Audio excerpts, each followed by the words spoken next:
367. I'm your host, Blain Pudvey, and I'm joined by my co-hosts, Matt Smith. Good evening. And Trege, the Hammer Wilson. Afternoon, somewhere. I'm Somewhere. gonna fix my light. I don't like the light on this. Yeah, that's better. You look so much better like that. It's almost like you got the spray tan on already. Nope, not till the 29th of September, baby. It's the Barbie filter. First coat. I actually want to see that movie. No lies. I want to see that movie. I heard it's pretty good. Yeah. I have no problem with that one. Can't go wrong. I saw can't with go Ryan wrong Gosling. with Ryan Gosling He looks some good. or Margot Robbie. I was gonna say Margot Robbie first. We equal opportunity here. Hey Yeah, man, yeah. it's Equal opportunity 2023, show. buddy. It's 2023. That's right. It's a new Navy. Yeah. Not a new Air Force. It's just a new Navy. The Air Force is still lagging behind. Well, they have a that's hard not time true. making it.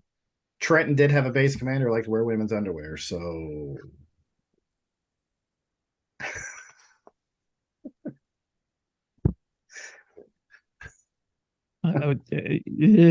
Okay. So anyway, to hockey. Oh fuck. This episode, I mean, we're in the middle of the summer. There's not a ton going on. It's fairly quiet. I mean, most GMs are on holiday at this point. But we do have some items. We'll talk a little bit about the rookie tournament that's coming up. We'll talk about the preseason, some stuff surrounding that, what we think might happen, who's going to be the champion. It's obviously Trege, but we'll pretend like it won't be. And some stuff about Reinbacher. So why don't we just start it off right away and talk a little bit about the Montreal Canadiens being the 7th youngest team in the NHL on paper right now. yay.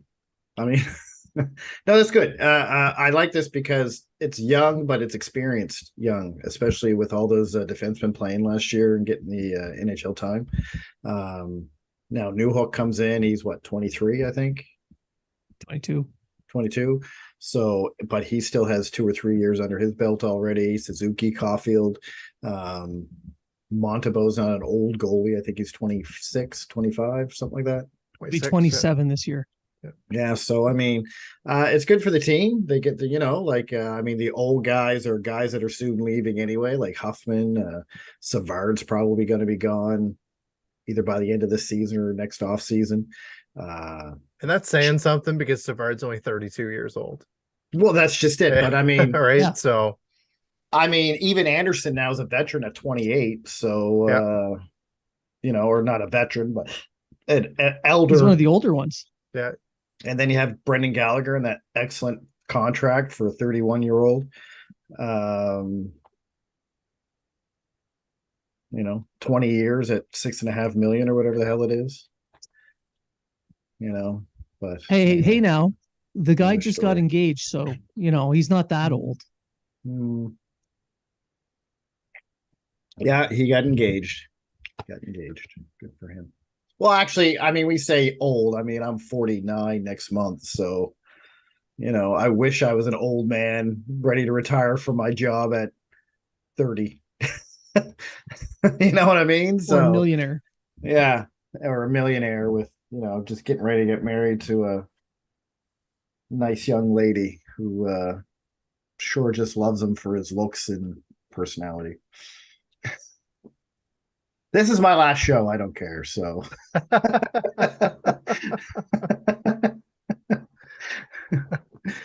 No. Trege's not going anywhere, anyone. Don't worry about it. no, I'm just kidding. No, I've Gallagher and his girlfriend have been together a long time, and he knows his career is coming to an end, either LTIR or some other way. So he's going to give her the ring because he's going to have a lot more time to be with her.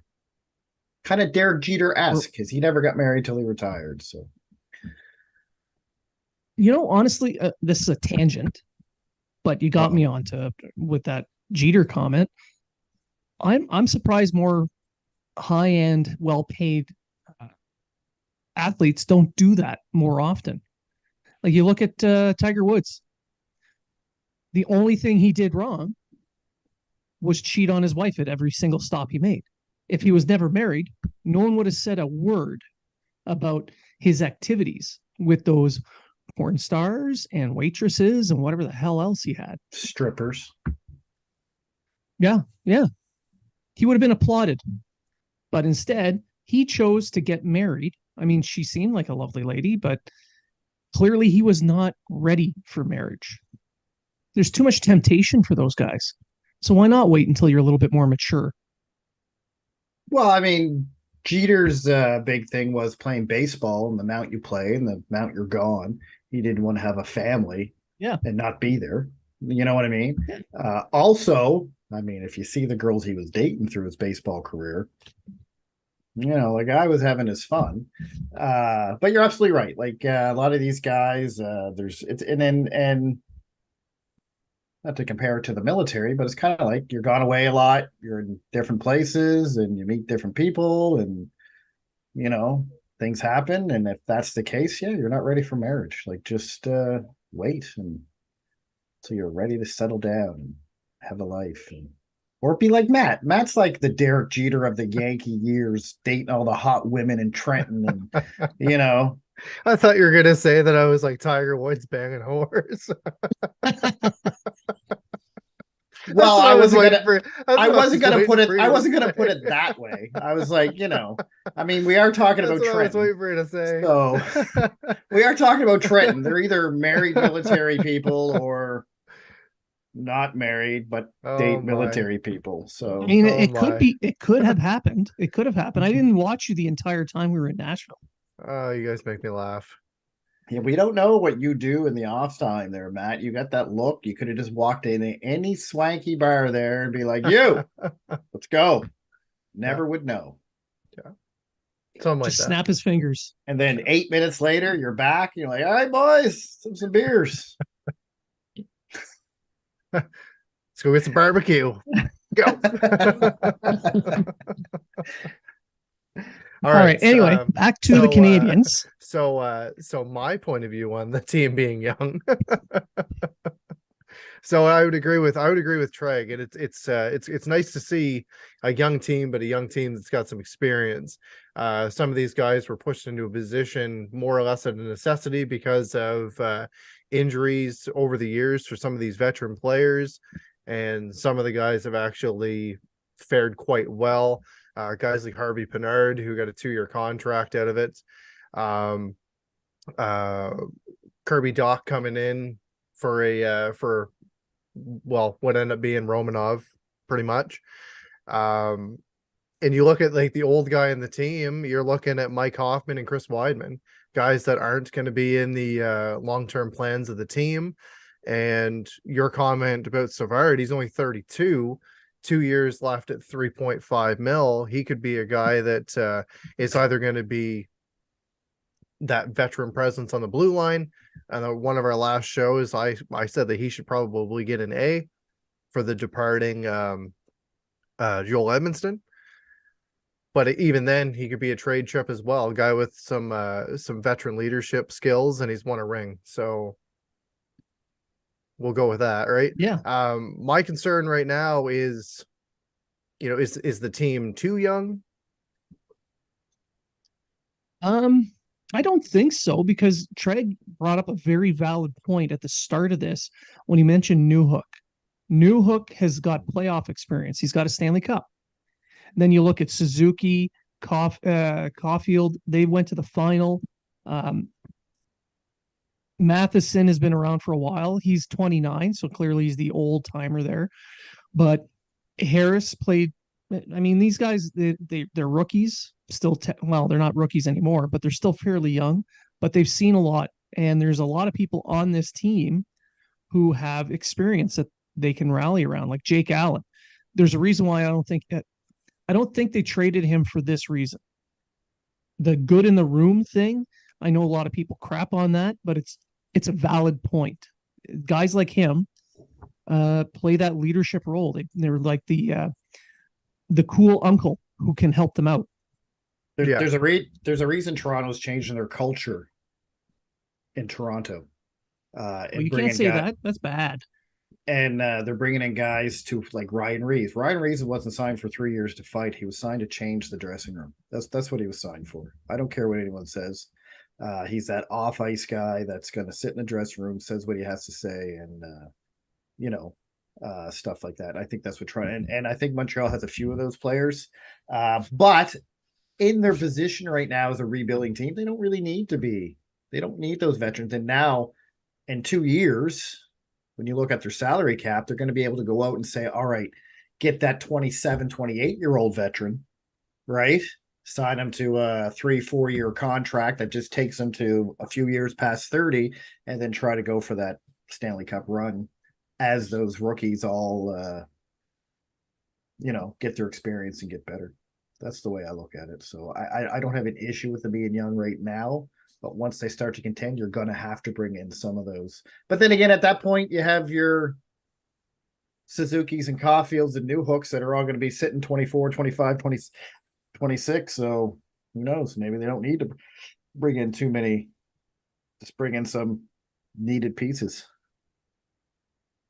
Yeah. Yeah, exactly. So, yeah. So, but there's still, despite the lack of age, I mean, being that close to the bottom in the age groupings, they still have quite a bit of experience that they can still rely on. And they have Arbor Jack Eye. That's all they need. But they still do have guys that have been in the league for a long time. Sean Monahan is only 28 years old, but he's been playing in the league for a long time. You see that guy is definitely a veteran presence in the lineup, and bringing him back for 1 year, I think it was a smart move, especially if the guy can stay healthy. He did look quite good in the short period of time that he played for the Canadiens before he was injured. But you see, that's the big thing about the Canadiens, young as they are. Like we brought up Harvey Pinard. One of those guys going to say Harvey Pinard, as long as Montreal's injured, doesn't make the team because he's waiver exempt, right? Like, and that's the only reason I think he doesn't make the team. Yolen's not waiver exempt unless they bury Armia or Huffman. Now I'm kind of getting to a different subject, but it's still based on the youth. Guys like Slafkovsky and Harvey Pinard probably don't make the, and it's going to be one or the other, I think, because both are waiver exempt. So, like, why take a guy like Yolonen and try to put him through waivers, or Pizzetta and try to put them through it with the risk of losing them for nothing? Although I don't think, is Yolonen even signed yet? I don't even think. No, he's not. He's yet. still in RFA. Oh, no, he's not. Yeah. So I mean, maybe there's something going on with him. I don't know. Maybe whatever. However, like I know a lot of people are going about Harvey Pinard could hit 20 goals. I'm not even sure he starts the season with Montreal, to be honest with you. Even if he played all 82 games, I just don't see him having the same type of season he had. He was shooting at a 25-26% rate. 14 goals in 32 and 34 or 36 games. It's great, but he's going to be a bottom six guy if he were to play the whole season. And if he were to get 14 goals over an 82 game pace, I still think that's an amazing season for him. For a third, fourth line player. Like, because I mean, you're absolutely right. If everyone remains healthy, he's not playing on the top line with Suzuki like he was for the majority of his 30 some odd games. He's not playing on the second line because that's what he did. He was top six, I think, for almost the entire time he was up, especially when he got hot there when he first got up. So yeah, I just don't see it. But again, don't be shocked if you see Harvey Pinard starting Laval. And again, I'm not saying it has anything to do with his skill. It has to do with the fact they can move him up and down all they want, and they'll waiver exempt. Same with Slafkovsky. Now, I truly believe they want Slafkovsky to start in Montreal, so I'm giving him the edge. But he's also waiver exempt. So if it comes that Harvey Pinard really outplayed like 3 or 4 people in the preseason, then you're going to see him get the slot over maybe Slafkovsky and see him go. I don't see them risking Pizzetta or if they sign Yolonen. That, or they got to make a move to free up. What about on the defensive side? Who do you think goes down? I think Weidman does. Yeah. But they don't need this veteran presence there anymore. They got Savard, they got Matheson, you got Gooley, Jackeye, Harris, Kovacevic, and Barron. The only thing I can see happening is so that's what 8 defensemen. Yeah. So Kovacevic maybe it'd be another one that's going to be because I can't see them not going with 13 forwards. Right. Right. So unless they make a deal, Jackeye maybe he's waiver exempt. Barron's waiver exempt. Yeah, Barron I is. think Yeah, Barron's waiver exempt. Harris waiver exempt. I don't know. he is, but I can't see them. I can't see him going down. But maybe Jackeye. But I don't see Jackeye going down either. Especially now that you get guys like Ryan Reeves and Lucic and all these guys in the division now. I don't see him. I just don't see him the guy going down. Yeah, it really does seem that most of the goons in the league, or I mean, you can call them goons. Most of the guys that like to fight, goons. Lucic and Reeves are nothing but goons. Came to the Atlantic Division. Most of them did, and like even the same thing as Ottawa. Ottawa went out and picked up a bunch as well. Yeah, and coincidence that Arbor Jackeye established himself as a tough as nails Lyle Odeline type hockey player, right? I mean, Lyle Odeline. I love that. Odeline could put the puck in the net. He had somewhat okay skating skills, although Jackeye's a really much better skater than Odeline ever was. But Odeline could throw. He could throw down, and he would throw down at any. So is it any surprise that all of a sudden all these teams in the division are getting Lucics and Reeves and Ottawa's going out and signing a bunch of bottom line players that can throw, right? Doesn't surprise me. Every one of those guys are bringing in for toughness are the enforcers you'd order on Wish. Really, and I mean, Jackye's way out of his way. And Jackeye's the guy you get on Amazon. Or that's right. Costco. Or from Costco. You hit buy now on that guy. No, I mean, you look at Lucic, he's well past his prime. He's barely able to keep up. He is solely there to add the fighting element that Jackeye brings. And the same with Ryan Reeves in Toronto. I know Reeves is a fun guy. He brings a lot to the dressing room. And that is still an important thing, like I mentioned with Jake Allen. But when you're playing 3 minutes a night and your only real contribution is someone who can fight, now that's going to help in the regular season a little bit.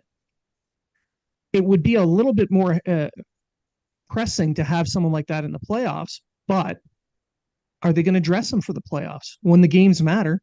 Are they going to want to keep a guy like that? Or are they going to bring in someone that, make a trade at the deadline, bring back Noel Acciari? They didn't dress Simmons in the playoffs. I think he dressed 1 or 2 games. That's about it. Yeah.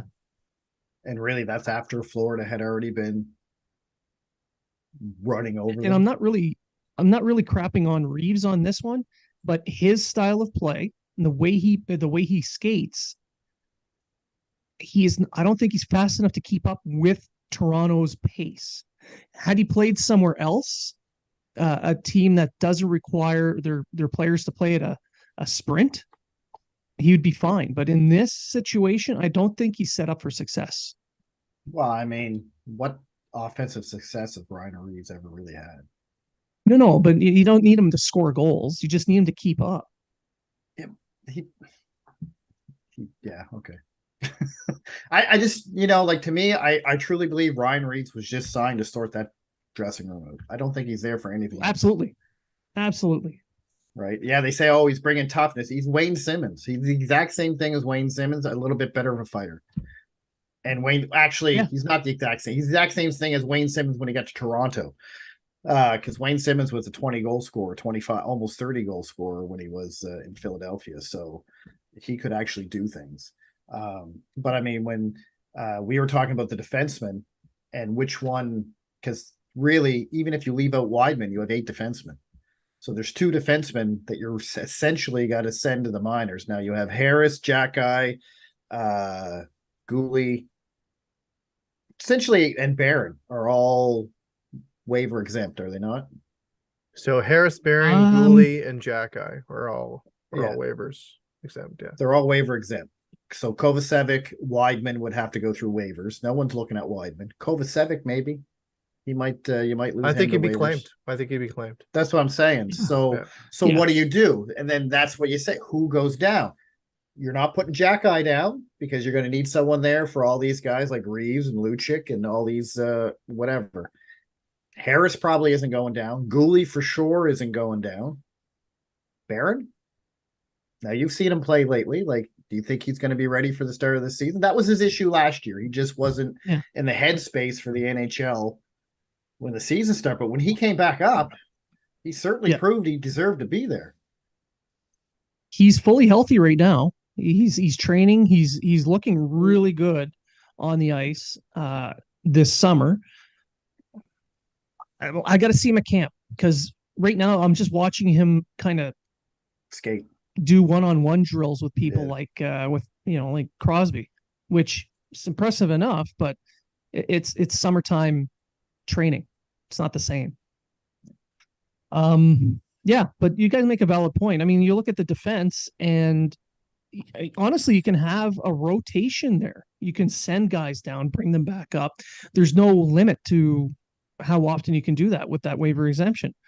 And if your plan is to do a road trip with this crowd, you bring the guys you feel are going to fulfill needs that you have when you're on the road, and then you let the other guys stay behind and play with Laval. That way, nobody's missing out on development time. I mean, I guess that's the play as long as they understand that's what they're doing. I just don't. Yeah. I mean, I don't see Gooley being part of that rotation. I really don't. No. And I'm not quite sure you see Harris as part of that rotation. So it's tough to see that. So I think Jacky is really the guy for that. Yeah, but then again, you look at it and go, okay, he's probably playing when they play Toronto. He's probably playing when they play Boston. He's probably playing when they play Philadelphia. He's probably playing when they play Tampa Bay. He's probably playing when they play Ottawa. So when do you send him down? I can't see him being a guy that they rotate out. I really think that he's going to be a regular in the lineup, and he should be. Which kind of points to them possibly moving one player. See, now I've always said that Harris was the guy to move, but not because I want to get rid of Harris. I just think he's the best bang for your buck if you're going to trade one of the young defensemen. He's going to bring you the most back. Weidman's not going to get you shit. Kovacevic probably isn't going to get you not. And to me, I thought Kovacevic was the most steady defenseman all year last year out of the entire group. You might get a third for him. Maybe, and which isn't bad, but with Harris, you might get a first. You might get a first plus. You don't know, right? Like you don't know how he's valued from other teams. I would like to keep them all, but at some point you gotta. I mean, Weidman. I think Weidman's gonna get thrown in Laval anyway, so that's what I think is gonna happen with Weidman. It's just me. Yeah. Well, yeah, with Weidman, he's that player that you have no problems leaving in the press box for 2 months at a time. You don't care about his development because he's past it. Yeah. He's your eighth man. You bring him in when you need a guy or if there's injuries. Otherwise, he just sits to the sidelines. Well, then that makes it even harder to decide what you're going to do. If he's the seventh defenseman, then it's definitely Kovacevic and either Barron and Jacky, one or the other. If you are going to put someone on waivers, I agree. Weidman's probably the guy you put on, knowing that you don't give a crap if you lose him. At $760,000 a year, and he's in his last year of his deal. If Gustafsson can still get a job, Weidman can get a job somewhere because it's pretty much the same player. I personally think you throw Barron down, give him top line minutes to start the year, and then have Weidman as your seventh. That's what I think. I'm on the boat with Blain. Let's wait to see how Barron is in camp because I think Barron's issue at the start of seasons is his body's ready, but his mental game just isn't. I don't know if you agree with that or not, Blain, but I think that's kind of like when he turns it on. He's a good young defenseman. It takes him a long time to get going because he struggled in that preseason last year. He did struggled mightily. He did, and there And- was and and it- there was and it was times during better. the year that he struggled. And it was mostly mental mistakes that he struggled with, like just little mental errors. Yeah, getting In into my opinion. game shape in his mind. Yeah. And but Yeah. when he came back from Laval, he was one of the better defensemen on the team, hands down. Yeah, well, him and his brother, if he can pick up some of that mental focus from his brother Morgan, that would be great. The two of them, they go at it hard during the summer too, like at each other. You think that they one of them actually ran over the other one's dog. Like they go at each other hard. It's hilarious. Then you got But anyway, Mayu and Reinbacher. well, that's what I'm going to get to now is the rookie tournament that's coming up. Yeah. Who's going to be like the Canadiens are playing in Buffalo in that rookie tournament in September. They got those 3 games. Like who's going to play? What's that going to look like? Is there going to be a third concussion in a row? Like these are the questions that I ask myself. Well, Evans isn't playing, so the concussion's probably out. Now the NCAA players can't play, correct? No, That's right. So you're not going to have any of them guys, but you're probably still going to see Waugh. Yep. Farrell, because Farrell's done, I think, in the NCAA, is he not? Yeah, he signed his he's- contract. He signed his contract. So, You're going to see Owen Beck. Yep. Messer. Yep. Mayu, Reinbacher, Dobes. Yep. Verbetic, or does he No, he ECHL wouldn't count? He wouldn't Medic hasn't signed. He wouldn't qualify though. He wouldn't play. Because he played in the ECHL. I think he's Doesn't too have an old. NHL deal. I think he's kind of too old anyway. Hmm. So you'll Uh, probably see Dobes and you'll see the fella they picked up this year. Cam Fowler, but Fowler's no, isn't it Fowler NCAA? Oh yeah, Fowler is, yeah. Yeah. Yeah, Fowler is NCAA, yeah. Oh, the Russian goalie won't be there, so I don't No. think you'll see him. But you never know. This is when you're gonna see guys possibly on tryouts as well, right? And then they've got the fella from Quebec that they picked up as well, Quentin Miller. Oh, Quentin Miller, yeah, the backup Right. there for the Rampart. Yeah. Yeah, I don't know. Did they have a roster out yet? I know they had the rookie camp Oh. roster. No, they don't yet. No, but I would assume that whoever they've got playing in the tournament's going to come off that rookie camp roster. Yeah, Like Riley Kidney will be there, and Joshua and all those Yeah. kind of guys. A lot of guys that are going to be either in Laval for sure, or guys that are going to possibly be in the ECHL.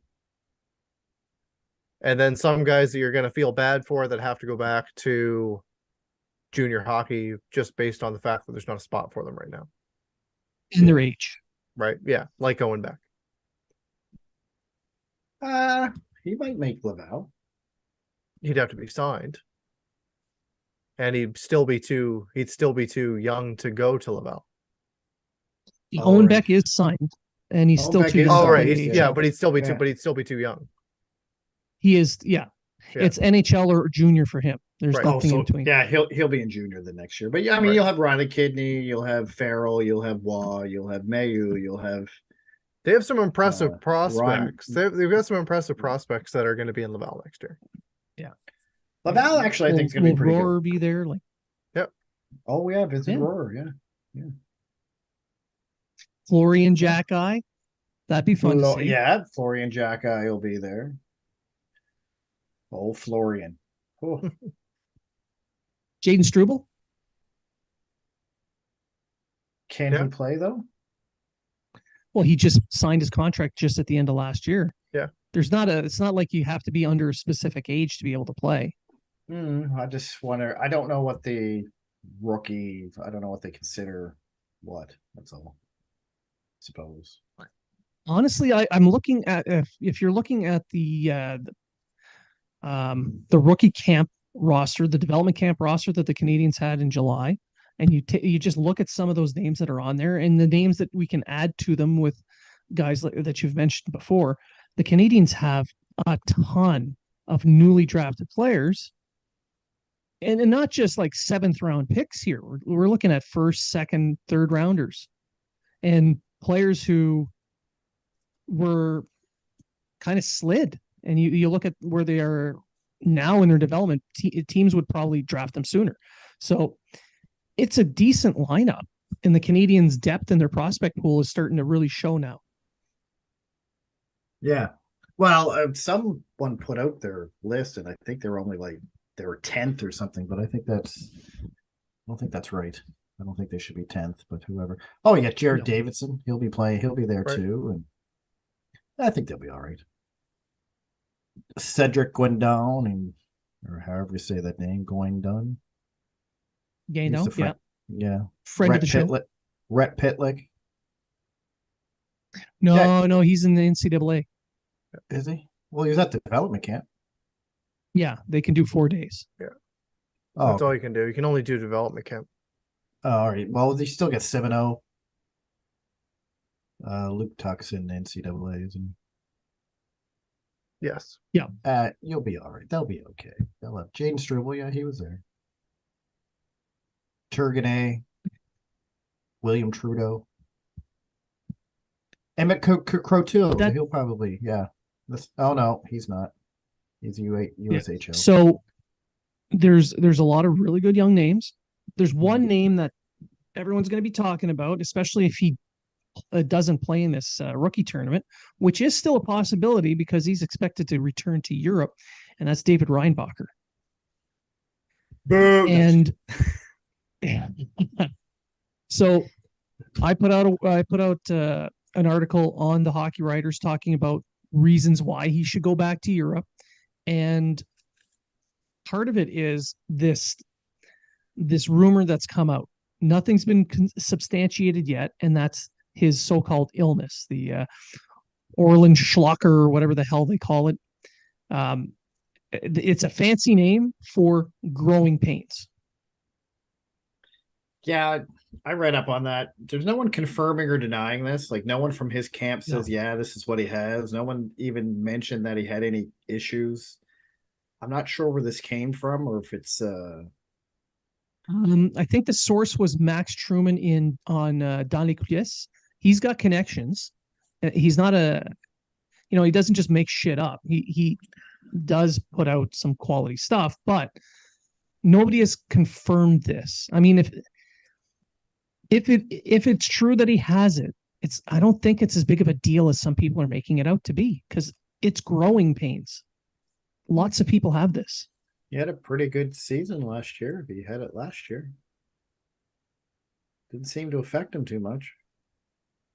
And I spoke to an orthopedic surgeon here in Halifax while I was having an appointment for my own problems. And he explained to me what it is. And essentially, the player's growth plates, once they're closed, this essentially goes away. It's going to take a little bit of time. There's a lag time there, 6 months to a year, where the discomfort will still be there. But the inflammation and all the other, that goes away after about a year, after your growth plates close, which is for Reinbacher probably at the end of next season. So if that's the case, go to Europe. Stay the hell away from Montreal. Stay away from the limelight. Just go deal with your shit over there. And then once you're done that year, come on back. I think that's the thing right now with Reinbacher is just where he's going to be, where his development's going to work for him to play. Should he still play in the Swiss Pro League, or should he play in Laval? I don't think you're going to see him in Montreal, but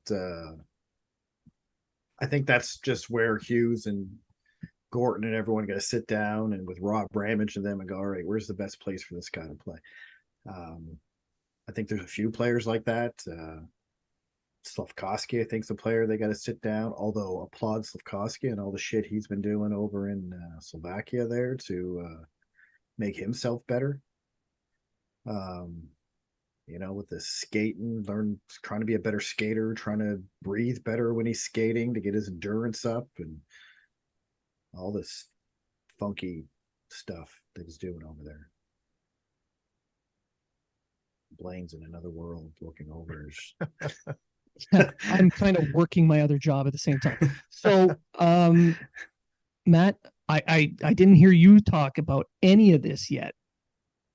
I'm right up there with you guys. Like it all just seems that it's there's no facts behind it. They even talked to the head coach, and he said that he never saw anything. He never saw him in a knee brace like some people were reporting, etc. And really the only knee injury that I can see is what happened at the World Championships when he took that low hit.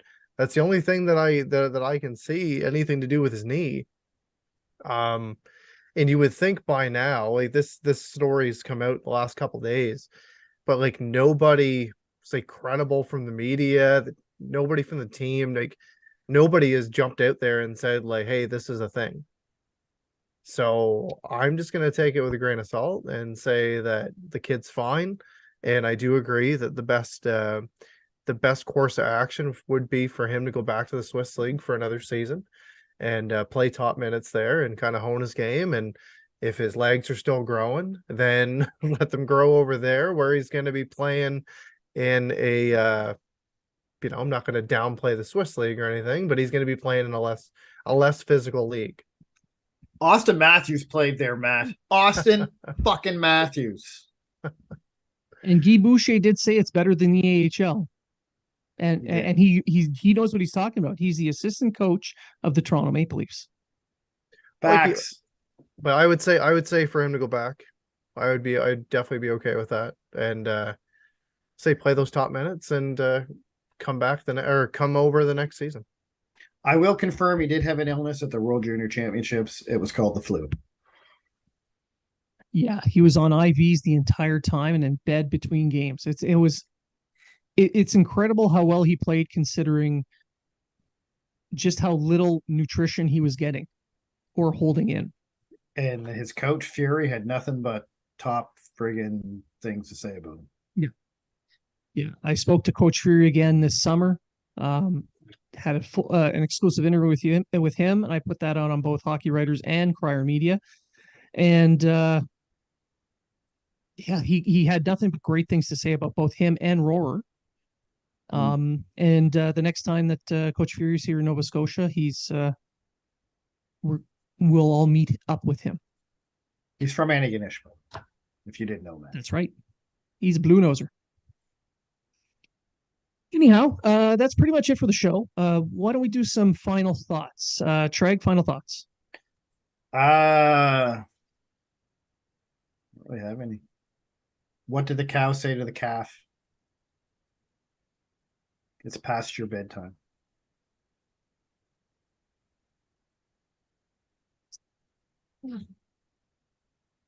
That is horrible. Did you hear about the power outlet that got into a fight with the power cord?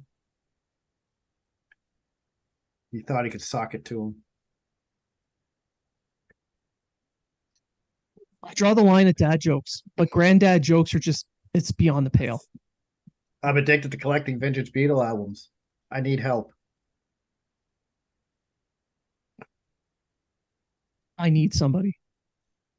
Anyway, no, I don't really have any final thoughts. It's midsummer, nothing's really going on. Yeah. I'm like Matt, I'll take the Reinbacher thing with a grain of salt. And anything like that. However, I will take this prediction now. The Habs are going to make a big move before the start of the season. Major pieces will move. Mike Hoffman. Maybe. To the Islanders.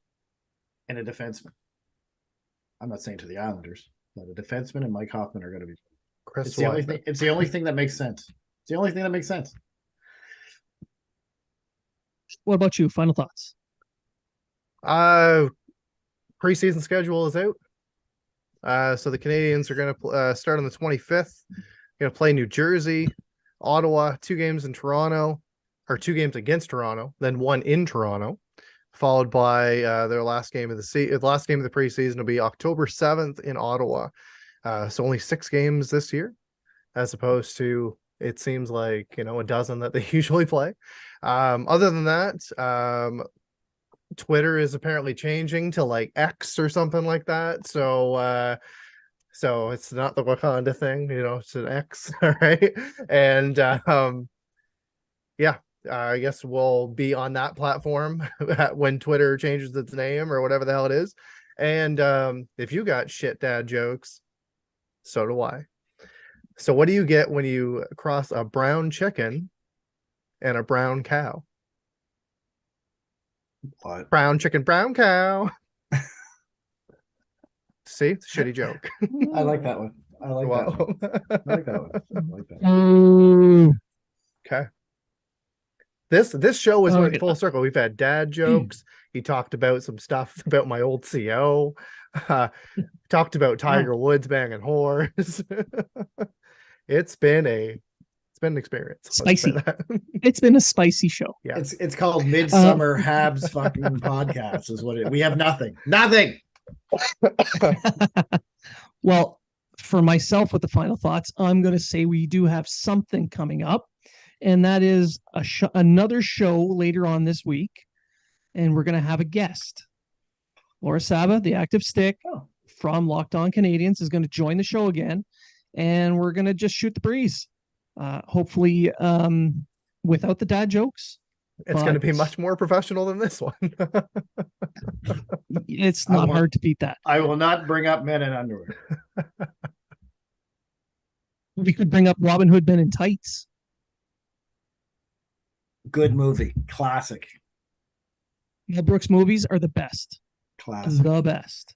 Go watch Blazing right, Saddles before they cancel it. Yeah. All right. So that's pretty much it. So I want to thank everybody for tuning in, listening, and anyone who's still with us at this point of the show. Bravo. I mean, you're definitely a glutton for punishment to put up with all that. So again, thank you for listening. And remember, if you're talking about it,